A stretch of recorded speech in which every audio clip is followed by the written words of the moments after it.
Olá, gente. Boa noite. Boa noite. Queria solicitar para todo mundo que está participando deixar o microfone fechado, a câmera fechada e preencher no chat o nome completo para eu poder anotar depois. Porque no final desse mês, depois de todos os eventos do webinar, quem estiver acompanhando, eu vou deixar participado de todos, a gente vai produzir certificado para enviar.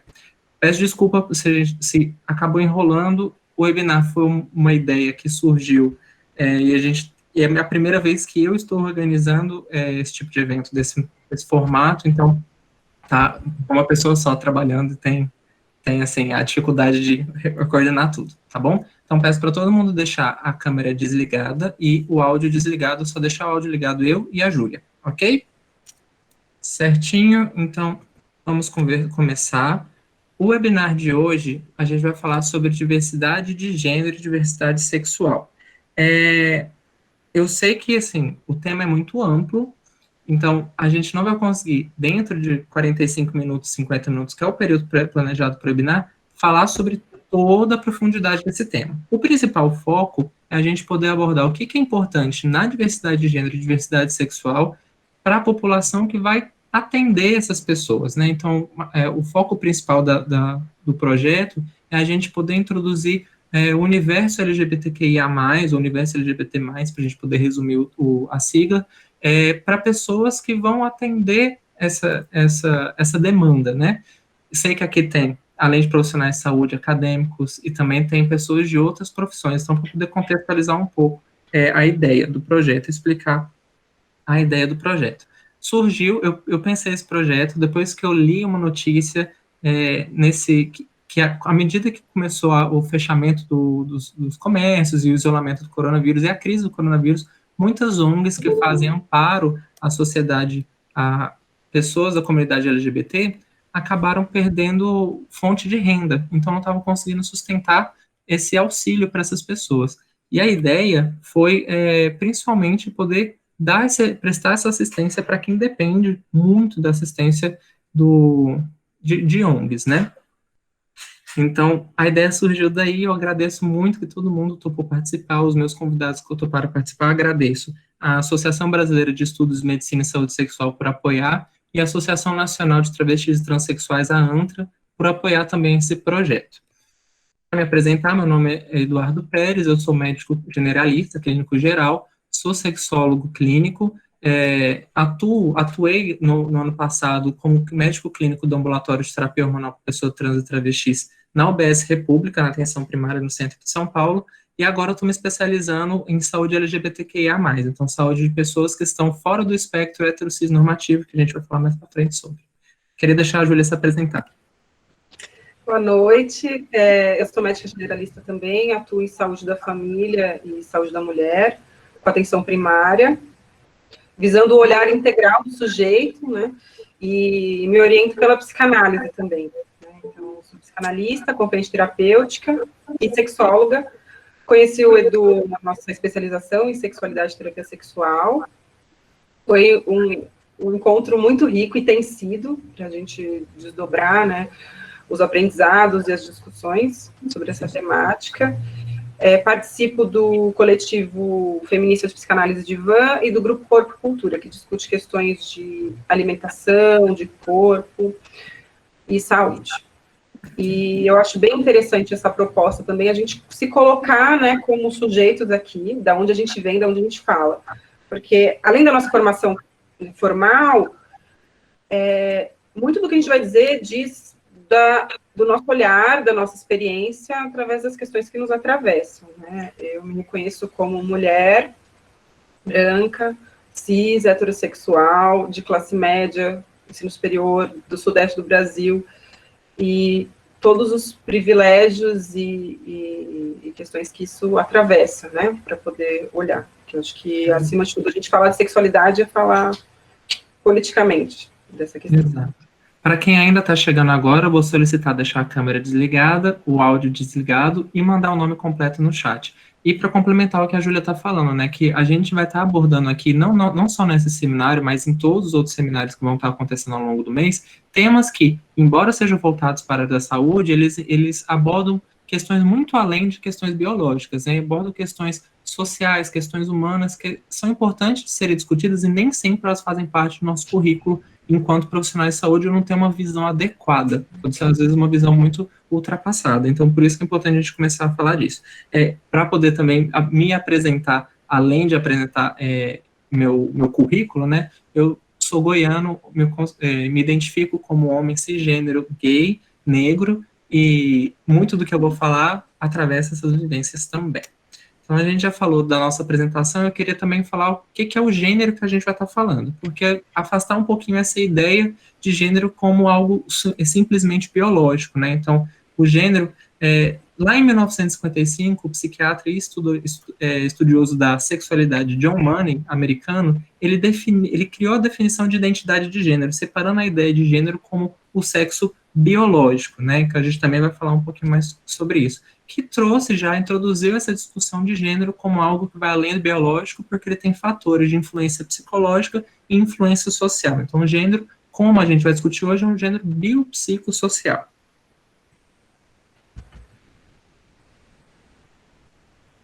Para falar um pouquinho mais, aqui para quem já é profissional da área da saúde sexual, já deve conhecer bastante o boneco da sexualidade, mas para a gente poder destrinchar o que a gente vai estar falando aqui hoje, a gente vai falar de gênero como não só o sexo biológico, que dizia antigamente sexo biológico, mas a gente vai usar o termo do sexo atribuído no nascimento, mas também a identidade de gênero, para falar de gênero, e vamos falar, destrinchar um pouco esse assunto, orientação sexual e também a diversidade dentro desse quesito e a expressão de gênero. Tudo isso compõe o nosso eu, a nossa construção do eu, no sentido do gênero e sexualidade. Você quer adicionar? Acho que nesse momento a gente vai debater bastante questões aí. Podemos seguir. Então, para iniciar, a primeira coisa que a gente queria comentar é sobre a ideia do sexo biológico, né? Que na verdade a gente vai usar um termo mais recente, que é o termo do sexo atribuído ao nascimento. Então, para a gente retirar essa ideia de que o gênero ele depende do seu órgão genital, depende do seu órgão, do órgão sexual, que é aquela ideia de que ele é predeterminado porque alguém externo a você viu esse órgão e por ser um órgão que é entendido como um órgão genital ou masculino ou feminino, está caindo dentro de um binarismo, você se torna, então, por ter determinado órgão visível, você se torna masculino ou feminino, para a gente poder identificar outras existências, inclusive existências dentro desse espectro, como a existência das pessoas intersexo. As pessoas intersexo, hoje, elas integram 2% da população mundial, que é a mesma quantidade de pessoas nascidas ruivas no mundo. Então, a gente tem que pensar que é muita gente e a gente não pode cair na ideia de que elas não existem. Então, é importante lembrar da existência delas. E se a gente colocar assim, quanto a pensar quando uma pessoa está grávida, uma mulher está grávida, a gente vai pensar, menino ou menina, né? Pelo ultrassom, já vai se avaliar e atribuir o sexo a partir da imagem do quê? Do pênis. Como se isso estritamente fosse colocar toda a questão do sujeito que vai vir. Ela trouxe até a imagem aqui, isso aqui é um clitóris. O que seria o clitóris? Essa pontinha aqui, não sei se dá para ver, é o que a gente vê, que tem poucos centímetros. Toda essa estrutura está para dentro do corpo. De forma embrionária, nas primeiras semanas ainda não é definido se é menino, se é menina, nessa forma de atribuição, né? Se vai ser pênis, se vai ser clitóris. Então, o que é dito como falo, vira pênis para o XY e fica para os XX vagina. Isso se... clitóris, desculpa. Isso se não tiver outras questões. Por quê? Para poder atribuir o sexo estritamente pela genitália, tem outras questões de saúde que podem estar envolvidas, como a hiperplasia adrenal congênita, que tem uma alteração nas enzimas, né, que vão sintetizar cortisol. Então, tem uma alteração hormonal que vai fazer com que esse clitóris seja hiperdesenvolvido. E aí, ele é visto como um pênis. Então, muitas vezes, tem a genética XX, vamos dizer assim, é lido como se fosse um pênis, e quanto que isso interfere. Outras questões também tem um caso notório, né, que são dois irmãos gêmeos, que eram o Bruce e o Brian, nos Estados Unidos, nos anos 70. Foram realizar uma circuncisão quando eles eram bebês. Num dos meninos teve um acidente que mutilou o pênis do rapaz e foi criado como uma mulher. E na adolescência, começou a passar por questões de comportamento, de sofrimento psíquico, e a família informou que, olha, você tinha um pênis, a gente te criou como mulher, e como que teve vários impactos, né? Isso é um caso notório de, inclusive, como que foi conduzido, tudo é bem polêmico. E como que a gente tem que avaliar estritamente, vai dizer quem é o sujeito pela genitália, né? E essa é a proposta da discussão que a gente traz aqui, né? Que o feminino e o masculino, estritamente pela genitália, tem outros caminhos, né? Exatamente. Então, existem várias identidades, várias existências que a gente tem que considerar além do binarismo masculino e feminino. Passando além desse quesito, né, do sexo atribuído ao nascimento, do sexo biológico, que é o termo antigo que a gente não vai estar usando aqui, a gente tem também considerar as identidades de gênero, né, e também não cair na ideia do binarismo, não cair na ideia de que só existe o masculino e feminino. Existe toda uma quantidade de identidades aí que devem ser consideradas, e por que é importante a gente conversar delas? Porque a cada dia que passa, surge uma nova terminologia ou uma nova uma nova forma de abordar esse assunto que seja mais inclusivo, né? Então, para a quantidade de profissionais e acadêmicos aqui que estão acompanhando, tanto pela aula ao vivo quanto pelo vídeo gravado, é importante lembrar que a gente, reconhecendo essas identidades, dando visibilidade a essas identidades diferentes, a gente consegue identificar quando elas chegam, ou pelo menos esperar, aguardar que elas cheguem para a gente. Pode falar. Acho que a gente pode ir para o próximo. E ainda falando de termos, aqui muito para os profissionais de saúde, a gente tem esses termos, que são os termos que a gente chama de termos guarda-chuva, né? Então, a grande maioria das discussões em relação ao gênero para profissionais de saúde cai dentro do que é ser cisgênero, que é ser transgênero. Eu trouxe as definições de dicionário, né, que ser cisgênero é alguém que tem a identidade de gênero de acordo com o sexo ao qual ela foi atribuída no nascimento. Então, eu, por exemplo, ao nascer me atribuíram o gênero masculino e eu me identifico como homem. Então, eu sou um homem cisgênero. As pessoas transgênero seria um termo guarda-chuva para identificar aquelas pessoas que não se identificam com o sexo ao qual foi atribuído ao nascimento. Pela definição do dicionário, é um pouco limitada. Ju, o que você fala sobre isso? Até se a gente vê, né, quando fala assim, de gênero, a pessoa que se identifica completamente com o seu gênero de nascimento, né? Essa plenitude, o quanto que ela é uma palavra absoluta, né? Quando a gente está falando de questões de gênero, isso é muito delicado, né? Quando que a gente está absolutamente se identifica com algo. Então, é normativo, a gente percebe, o dicionário já traz isso, né? Uma tentativa de classificação, uma tentativa de descrição, mas tem toda essa problemática. E se a gente pensar também, por um lado, qual que é a importância de existir um nome, né? Porque aquilo que não é nomeado é como se não existisse, de certa forma. E não se é discutido, não se traz a questão. E eu acho que um ponto também interessante para a gente trazer por exemplo, da questão trans, né? Sobre transgênero, transexual, travesti. Fala um pouquinho para. Esse termo transgênero, ele é muito importante a gente poder começar a discutir usando esses termos, porque em termos de política pública, que é uma coisa que a gente já está abordando aqui, é importante a gente ter esses termos guarda-chuva que identificam outras realidades para poder criar políticas públicas afirmativas que incluam essas existências além da existência cisgênero, que ser cisgênero é tido como a norma, né?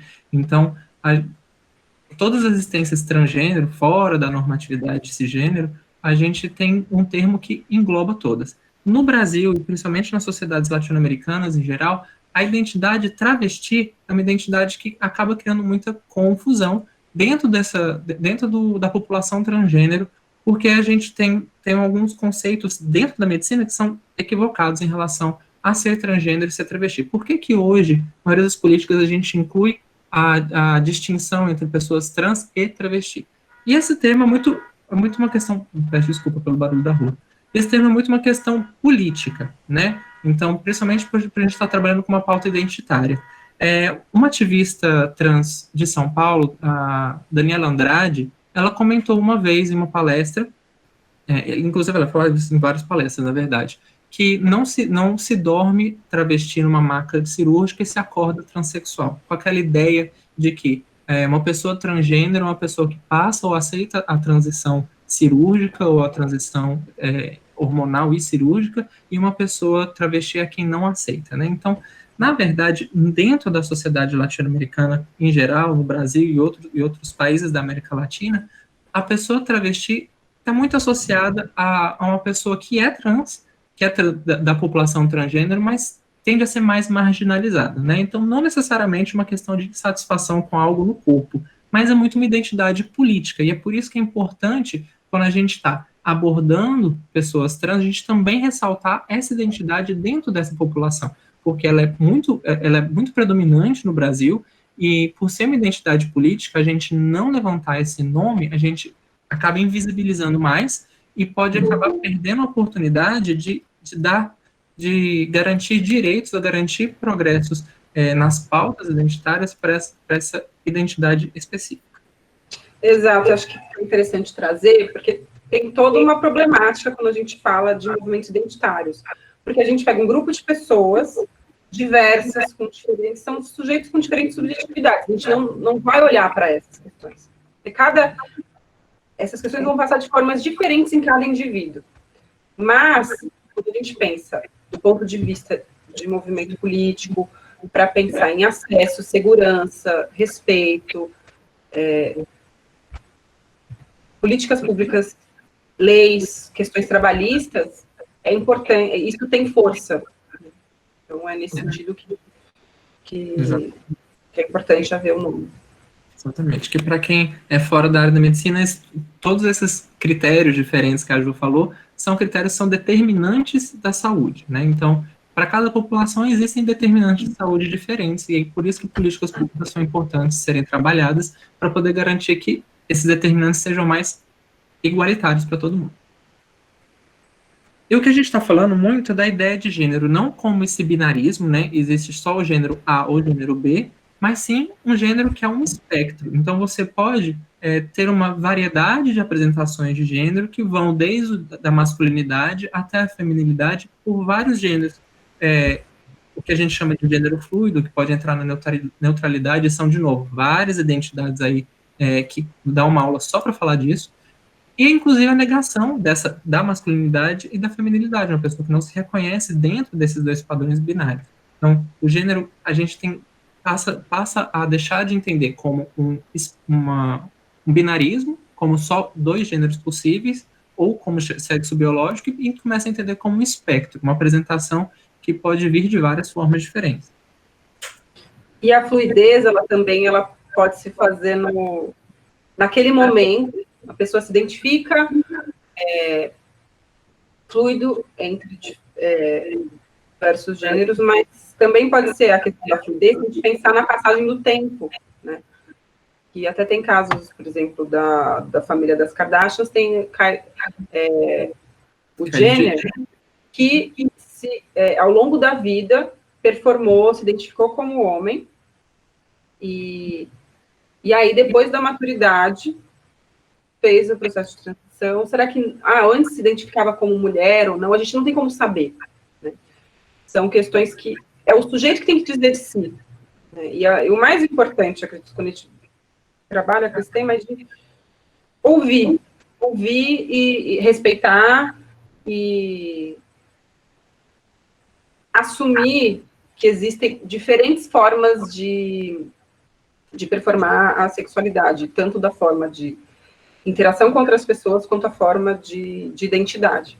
Exatamente. Então, falando de gênero, assim como a gente vai falar da sexualidade mais a seguir, falar um pouco de de que estamos todos em construção. Então, assim como a gente entende novas identidades de gênero ao passar do tempo, e a gente vai se reconhecendo mais em identidades diferentes, então, saímos de um passado que tinha a ideia de gênero como um sexo biológico pré-determinado, a gente, é até uma forma de identificar essa despatologização das identidades de gênero, despatologização das orientações sexuais diversas, a gente começar a reconhecer elas como algo que está em construção e que e autodeterminado. Então, à medida que você vai se entendendo dentro de novas identidades, você consegue determinar seu próprio gênero, e não algo que foi pré-determinado antes mesmo do seu nascimento.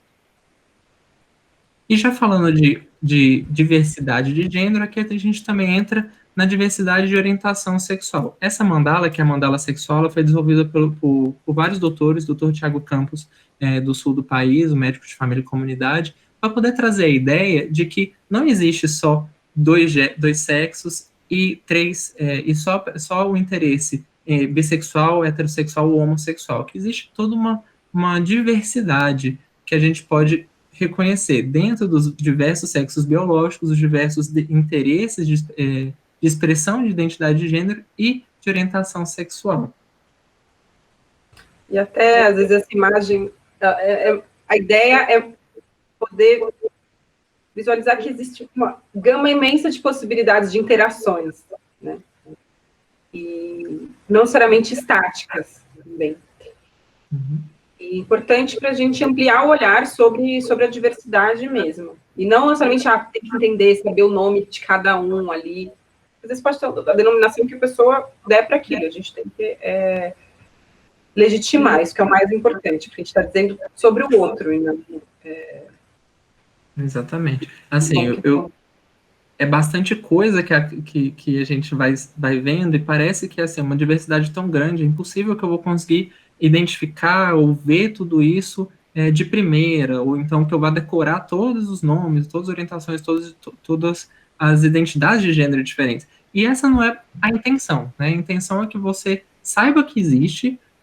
Isso aqui não é como um fluxograma de alguma sala de emergência. Na verdade, reconhecer a existência, porque saber que algo existe é importante para poder reconhecer isso na sua sociedade, no seu entorno, né? Então, quando você não sabe da existência de algo, você não vai identificar ele.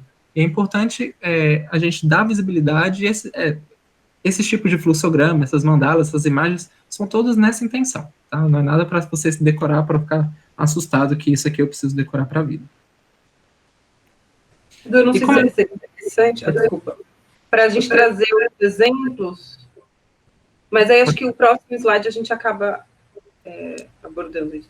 Exatamente, que é o próximo slide para a gente falar sobre a diversidade de orientação sexual. Queria trazer a ideia da orientação sexual e orientação romântica, que é um discurso bastante novo e acaba envolvendo várias orientações sexuais diferentes e formas diferentes de interagir com outras pessoas afetivamente e sexualmente, né? Então a gente sai daquela ideia de que orientação sexual é algo fixo e ter a ideia de que você pode sim se envolver, ter desejo sexual e ter desejo afetivo diversos, né? Então, a gente hoje discute dentro da sexualidade orientação sexual como por qual gênero você tem interesse sexual, que não necessariamente vai ser por quem você vai ter interesse afetivo, que é todas essas novas sexualidades, essas novas terminologias que surgem, acaba aparecendo, tem bastante coisa, mas a gente poder falar o que é considerado a normalidade, o normativo, né, socialmente falando, é ser heterossexual. Por isso que a gente fala das minorias, das minorias em sexualidade, das minorias de gênero, que são o que é fora da normatividade, né, social. Então, o heterossexual é alguém que tem desejo sexual por uma pessoa do sexo, da identidade de gênero oposta, né? E o heterorromântico seria por alguém que tem interesse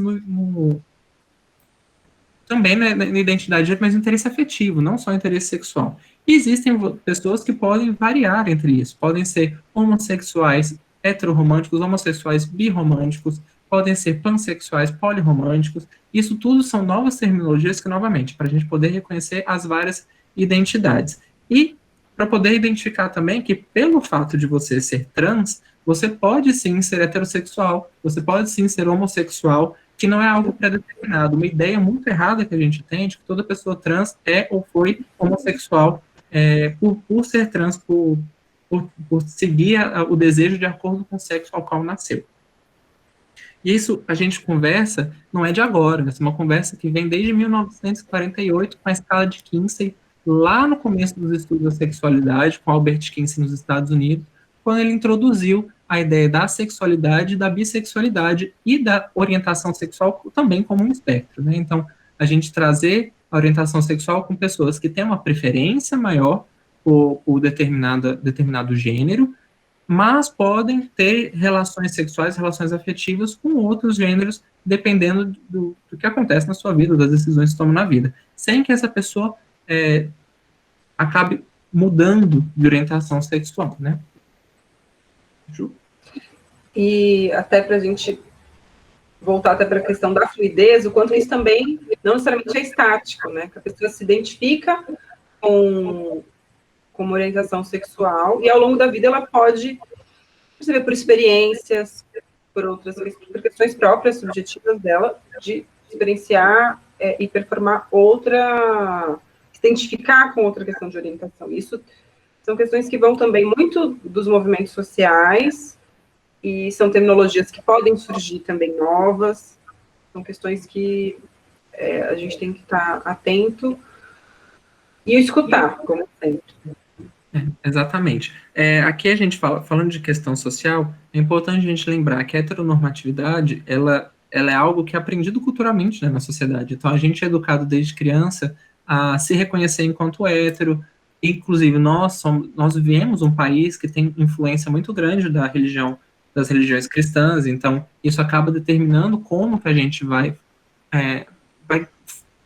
transformar, como a gente vai lapidar nossa sexualidade, nosso gênero, né? Isso também pode ser muito repressor, de você não identificar ou não desejar expressar sua sexualidade da forma que você acha adequado. Lembrando que, embora o Brasil não criminalize mais a LGBTfobia, em muitos países não ser hétero é passível de pena de morte, né? O Brasil, até o ano passado, até o começo desse ano, a gente não tinha leis adequadas em relação à criminalização da LGBTfobia em geral. Então, a gente está avançando a pequenos passos no reconhecimento dessa orientação, de diferentes orientações, que foge da heteronormatividade, e é importante a gente começar a debater dentro do ambiente de saúde sexual sobre elas. E lembrando também que essa pauta de não trazer inicialmente orientação sexual como também um espectro, ou algo que é passível de mudança ao longo da sua vida, mas trazer isso como algo pré-determinado, eu nasci gay e vou morrer assim. Embora isso é verdade para muitas pessoas, tem gente que vai oscilar entre desejos sexuais, desejos românticos diferentes. A ideia do Born This Way foi algo que é muito importante para o debate do avanço político, do avanço de pautas progressistas para a comunidade LGBT em geral.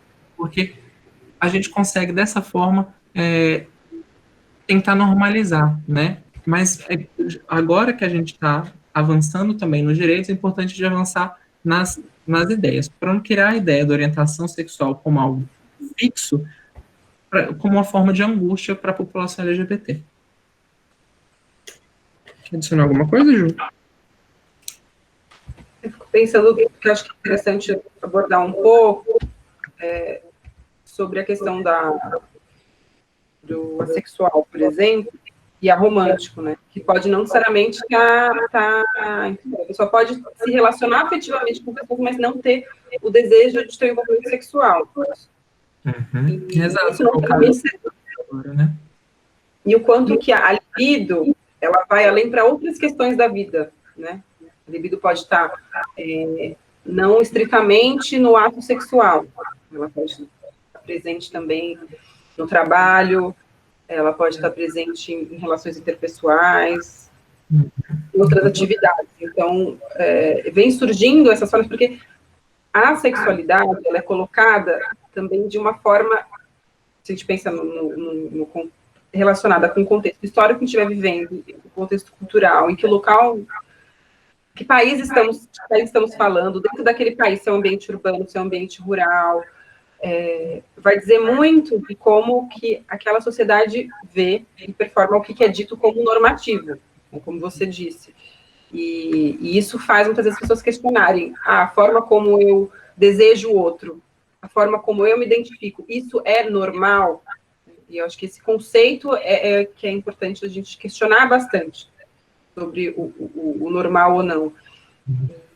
E o principal Exato. é de respeitar a própria autonomia, a própria liberdade e a das outras pessoas. A partir do momento que esse acordo é feito, de que é possível performar das diversas formas.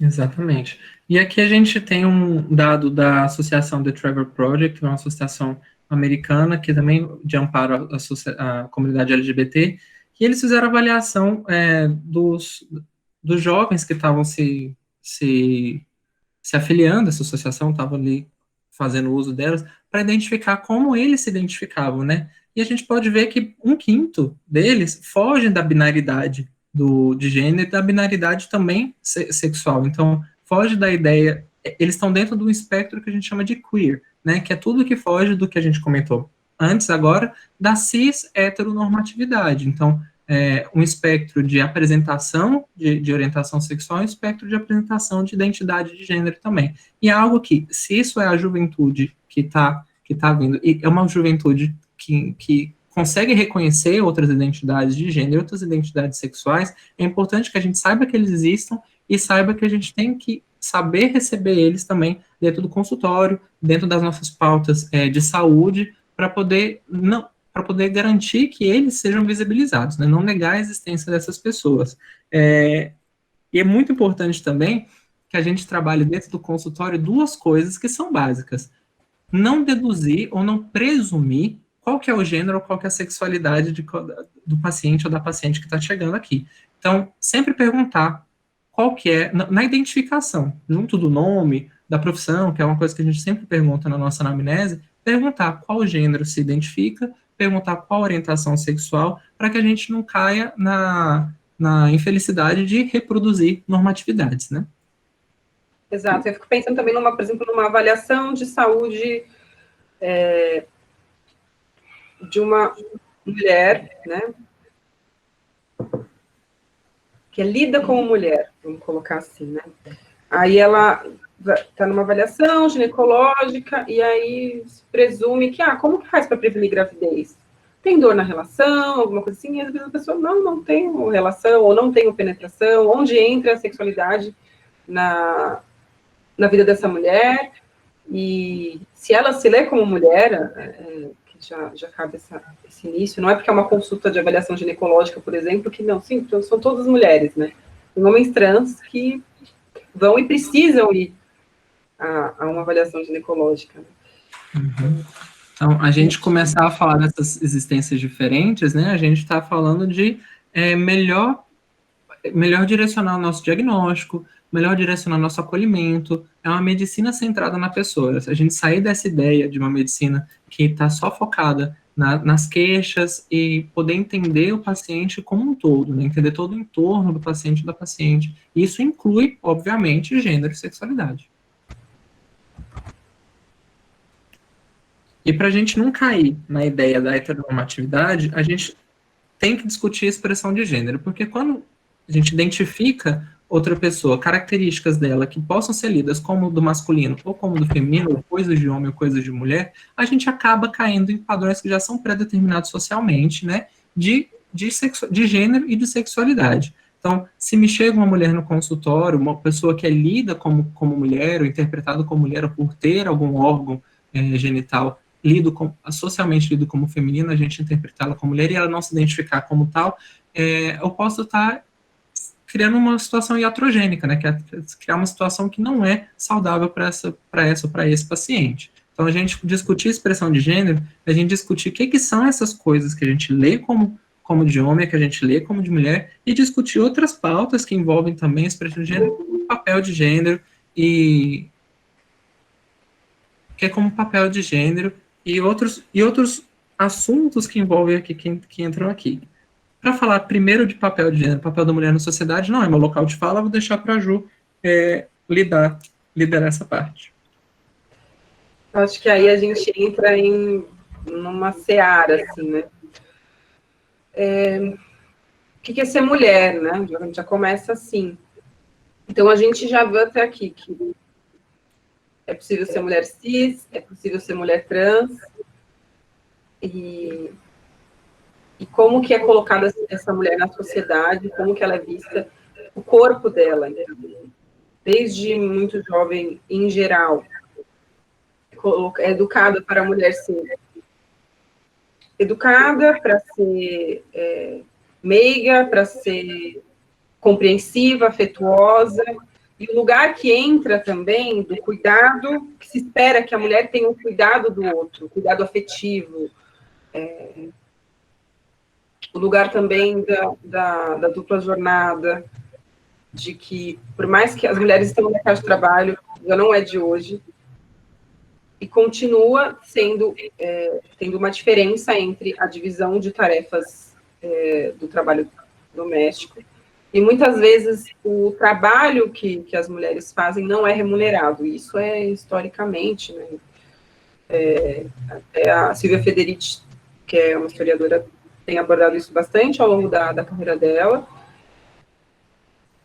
e do lugar também desse corpo que é questionado, é julgado e objetificado ao mesmo tempo. Aumentar em público é polêmico, mas uma foto com decote, com uma cerveja, que até poucos anos atrás era o mais usual, isso é bem visto, né?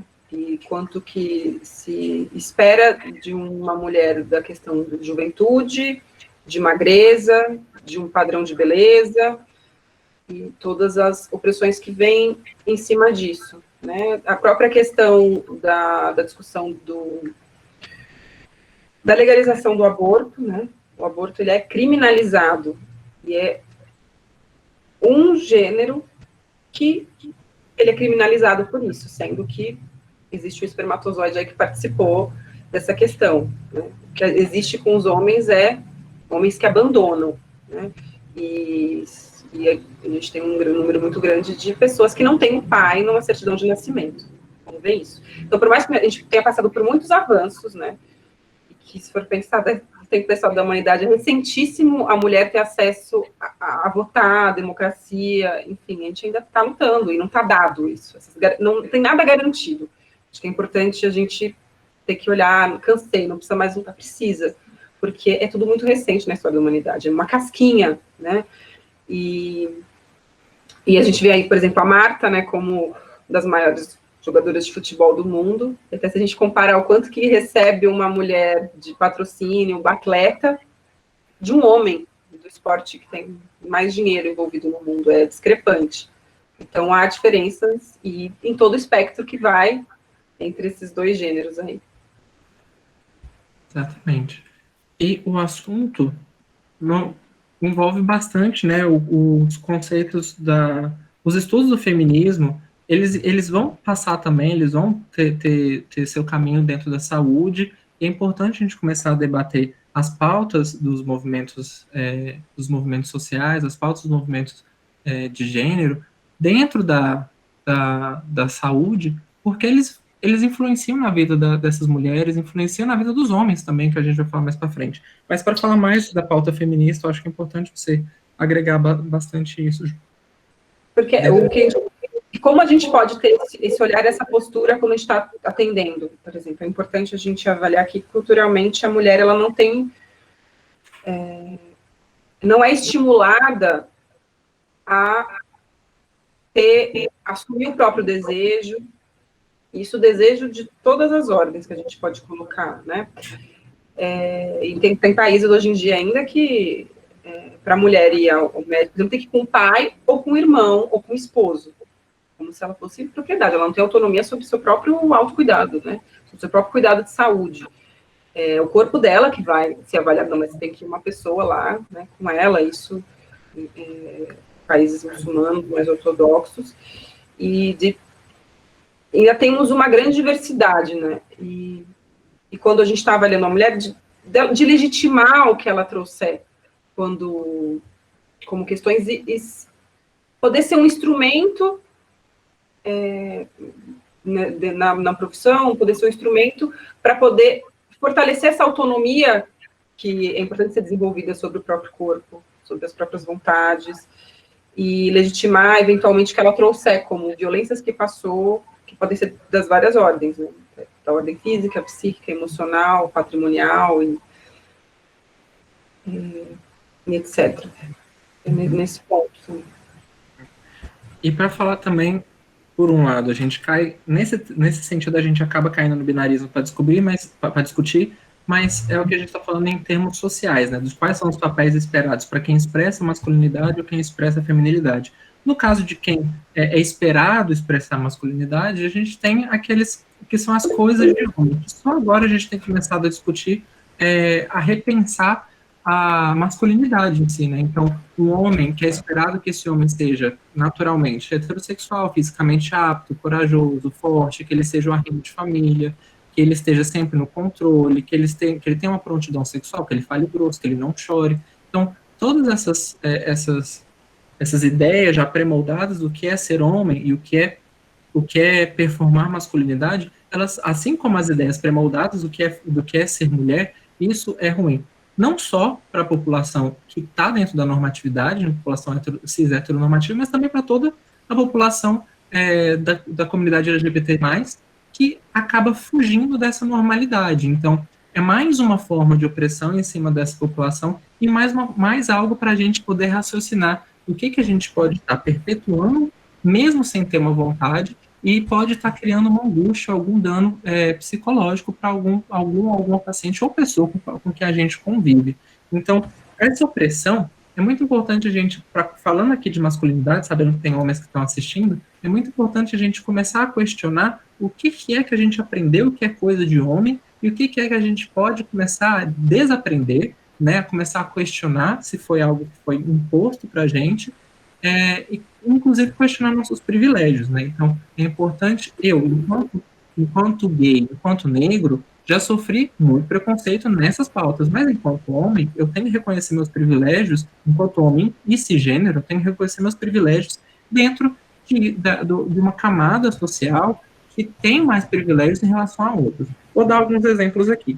Dentro do mercado de trabalho, o homem ele tem maior privilégio em relação às mulheres em geral, para alcançar cargos de chefia, para alcançar cargos que têm maior pagamento. Então, existe o gender gap, que é a diferença de pagamento, a diferença salarial entre mulheres e homens, que no Brasil a média é de que mulheres ganham até cerca de 30% a menos que mulheres ganham cerca de 30% a menos que homens, né? O próprio o corpo masculino, ele é muito mais permitido que o corpo feminino, né? Então a gente tem o nudismo masculino, ele pode ser, o homem pode sair sem camiseta na rua e isso não ser considerado um atentado ao pudor, enquanto uma mulher que sai sem camiseta, sem sutiã, é ainda lido socialmente como algo subversivo, algo errado. Então, a permissão do próprio corpo, inclusive a permissão da própria fertilidade, igual a Ju já falou, do aborto, né? Quantos homens eles têm, eu me nego a falar o termo de aborto masculino, porque, na verdade, é um abandono, uma decisão. O homem decide abandonar, enquanto a mulher não é permitido nem a decisão de poder ou não ter controle do seu próprio corpo, ter controle de quando quer ser mãe ou não, uma decisão que é para a vida inteira. O homem ele tem muito mais permissão. E também na política. Vejamos como funciona hoje o nosso governo no país e como foi essa transição dos últimos governos, desde a saída de governo de Dilma, que era uma mulher, como que perdeu no executivo, a gente perdeu uma representação das mulheres, as pautas femininas não são abordadas de forma adequada, então a gente tem uma falta de avanço nessas pautas, pautas identitárias, pautas de direitos humanos e minorias, e como a política no Brasil ela é muito masculina. Isso acaba limitando, nós falamos porque os homens não têm vivência como mulher e não podem falar como mulheres. E esses homens que estão no governo hoje também são homens heterossexuais, na sua grande maioria cristãos. Né? Então eles reproduzem um discurso que acaba oprimindo muita gente. É um discurso que não conscientemente ou conscientemente, depende de como você quer interpretar, vai gerar um tipo de opressão ou não. E ele ainda é perpetuado, e é perpetuado através também de políticas públicas, que é o que a gente tem que começar a questionar enquanto uma população consciente disso, né, consciente dos efeitos, dessas necessidades, em cima dos nossos pacientes, da nossa própria comunidade, e aqui eu falo da comunidade LGBTQIA, que é a comunidade a qual eu me insiro. E a gente pode ir para o próximo. Falar da segurança que você queria falar, não era? Porque um termo que o que você acabou trazendo aqui é sobre a interseccionalidade, né? Que nós, se a gente for pensar o amálgama que nos forma, né? Nós somos atravessados por questões sociais, econômicas, de raça, de gênero, de orientação sexual, e tudo isso vai trazendo a gente pode passar por algumas questões, né, com mais privilégios, outras menos, e como que a vivência de cada um vai ser única, individual, e do ponto de vista de direitos mesmo, tem coisas que são muito recentes, né, a gente vê como que é o feminicídio, a gente tem uma lei recentíssima para poder olhar para isso. O Brasil é um país extremamente agressivo para pessoas transgênero, violento, perigoso, né? Inclusive, se a gente pensa em números, né? E como que é a vivência. E de que acaba sendo mais seguro, de certa forma, performar na normatividade, né? O quanto que isso, até para a gente avaliar, o quanto que nossa liberdade, ela acaba sendo cerceada de várias formas, inclusive política, porque por segurança a gente pode eventualmente reprimir questões. Né? E como que um ambiente de cuidado de saúde é importante ser um ambiente seguro. Seguro para que a pessoa possa dizer questões que às vezes ela nem se questiona, se coloca, justamente por um receio de que performar de outra forma não é acolhedor socialmente. A gente não sabe dizer dentro daquela família, dentro daquele ambiente social, daquele nicho, no lugar que ela trabalha, no lugar que ela cresceu, todas as outras questões que atravessam. Uhum. Exato. E que a gente está falando de política, a gente vai estar encerrando aqui esse tema de hoje para falar um pouquinho de como não debater sobre tudo que a gente conversou agora nessa última hora, não debater sobre gênero e sobre sexualidade, como isso pode ser nocivo, né? Então, essa ideia, essa denominação factoide que existiu da conversa sobre gênero e sexualidade, ser chamada de ideologia de gênero, ser uma forma de influenciar pessoas, na verdade é uma forma de barrar as pautas, as pautas diversas, né? As pautas que fogem da normatividade, barrar o avanço para pessoas LGBTs, e é importante a gente se apropriar do discurso, se apropriar da ciência em relação ao gênero e sexualidade, porque, como vocês podem ver, se aqui a gente está tocando a superfície de todo esse assunto, e ainda assim é algo bastante amplo e tem bastante conteúdo para poder falar. Quando a gente está falando de gênero e sexualidade, a gente está falando de acolhimento, a gente está falando de identificar existências e reconhecer essas existências para poder melhor acolher elas. Então, não é falar de uma ideologia que vai ser imposta, é da gente falar de evitar a ignorância, né? Então, evitar o desconhecimento, que até o momento tem sido a regra. E até se a gente pensar como uma política pública, colocar a abstinência sexual, o quanto que você está deixando de olhar a questão, né? E o quanto que é importante trabalhar questões de educação e sexualidade nas escolas, com a população em geral, porque isso a gente previne, além de abuso, previne gravidez não planejada, previne STs, e permite um espaço em que o sujeito se aproprie da sua própria existência e possa ter uma vida um pouco mais autêntica, né? O quanto que a gente pode perder isso e gerar sofrimento ao longo da vida, porque a pessoa deixa de experienciar o desejo que lhe vem, né? Exatamente. Bom, gente, por hoje a gente vai estar encerrando o conteúdo de hoje. Eu queria agradecer a presença de todo mundo, agradecer de novo para quem chegou depois. Eu quero retomar o que eu falei lá no começo. A ideia desse projeto foi depois que eu li algumas notícias em relação à diminuição do arrecadamento de ONGs, de instituições que estão no amparo à comunidade LGBT durante o período do coronavírus, e eu pensei de ser minha forma de poder ajudar, e assim, agradeço, e também de poder compartilhar essa pauta, porque eu, como médico, que estou especializando em saúde da população LGBTQIA+, porque a minha comunidade, eu acho que nós precisamos nos empoderar também dos nossos espaços, eu acho que essa é a melhor forma que eu posso trazer um pouco do que eu tenho aprendido em relação ao universo que me cerca, né, o universo ao qual eu vivo, e também devolver um pouco para essa comunidade, que é a comunidade que me acolheu e a comunidade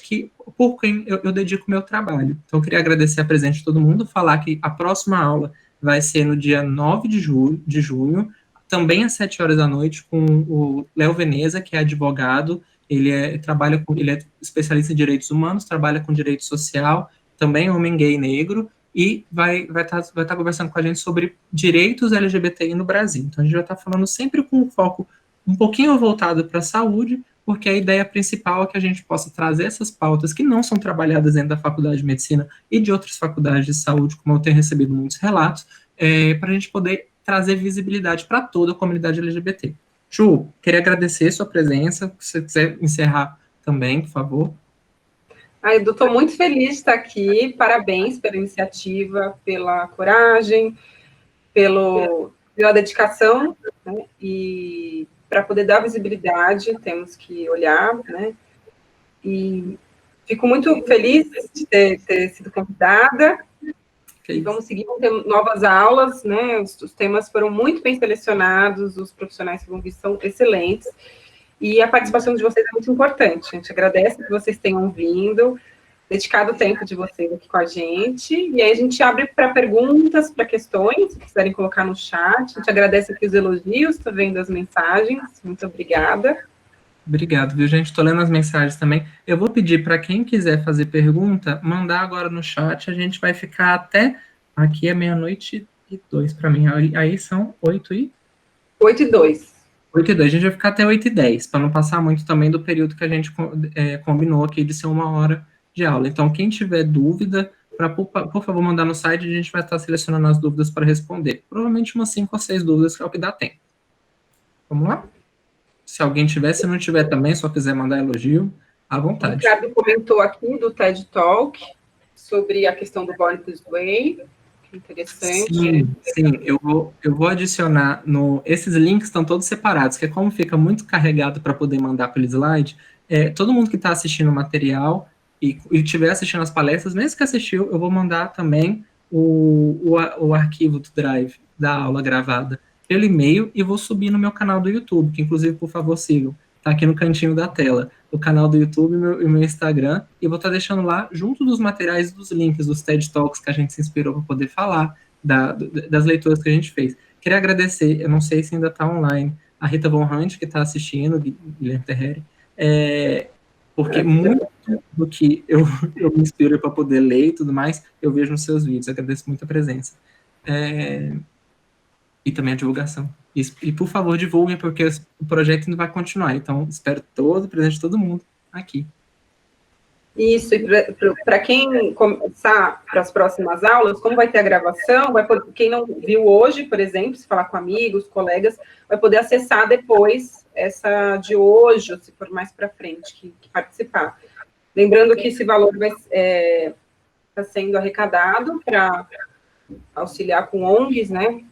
Exatamente. Que acolhem a população LGBTQIA+, e especialmente nesse momento de extrema vulnerabilidade social, econômica que estamos passando, vai ser bem importante. Vão ser 4 ONGs auxiliadas, eu solicitei para cada convidado, como tem convidados de 4 cidades diferentes, cada um indicar locais, e a gente chegou a 4 ONGs, já comunicamos com elas, estamos nos trocando mensagem. A ONG que a gente vai estar fazendo a doação em São Paulo é a ONG Casa Chama. Tá? Eu vou deixar também o link direto no meu Instagram, para quem quiser acompanhar, da ANTRA, que é a Associação Nacional de Travestis Transsexuais, que lá no link deles, tanto da ANTRA quanto da BLGPT, eles estão colocando o contato direto para quem quiser achar que quer ajudar mais, que 30 foi pouco, que tem condição de doar mais. Lá tem ONGs de outras cidades, do país inteiro, com as contas para poder fazer a doação direto, o acesso direto. Vou deixar esse link também no meu Instagram já a partir de amanhã, que tá um pouquinho tarde para mim.